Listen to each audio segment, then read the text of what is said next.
Hi, welcome to FilesDNA tutorial. In this video, I will show you how to add mobile authentication security option.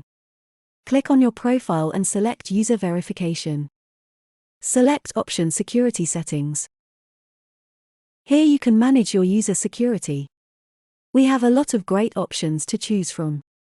In this video I will show you how to add mobile authentication. Before you click on Verify, make sure you are signed in FilesDNA app on your mobile. Click on Verify. Select option Allow. Now you have two options to choose from. You can secure your PDF documents and secure your saved signatures. We will go ahead with option 1 and submit.